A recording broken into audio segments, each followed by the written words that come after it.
बुलेटिनच्या सुरुवातीलाच एक हृदयद्रावक बातमी हाती येतेय। भीषण अपघातामध्ये शेजारी राहणाऱ्या युवकाचं निधन झाल्याची बातमी कळताच एकाचा हृदयविकाराच्या झटक्याने मृत्यू झालाय। बुधवारी संध्याकाळी नाशिक जिल्ह्यातील निफाड तालुक्यातील कसबे सुकेने गावात ही घटना घडलेली आहे। सागर वैद्य आमचे प्रतिनिधी आपल्या सोबत आहेत। सागर, नेमका प्रकार कधी आणि काय घडलाय? रेश्मा, ही काल संध्याकाळची गोष्ट आहे। कसबे सुकेने गावाच्या इथे बेघर वस्ती परिसर आहे। या ठिकाणी रवींद्र पैठणे आणि सागर वाघ हे दोघही युवक अल्टो कार मधून जात होते। भरधाव वेगातली ही कार, तिचा हँडब्रेक दाबला गेला कोणाकडून तरी आणि त्याच्यामध्ये ही कार पूर्णपणे अपघातग्रस्त झाली, ज्याच्यामध्ये या दोघही युवकांचा मृत्यू झाला।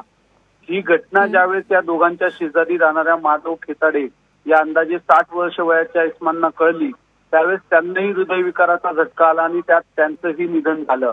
या अशा पद्धतीनं अपघातात 2 युवक जाणं आणि त्याची माहिती मिळाल्यामुळे एकाचं निधन होणं, या अशा सलग घटनांमुळे 3 जणांवर अंत्यसंस्कार करण्याची दुर्दैवी वेळ या गावावर आली आणि त्याच्यामुळे आज सकाळपासून या संपूर्ण कसबे सुकेने गावावर शोककळा पसरलेली होती।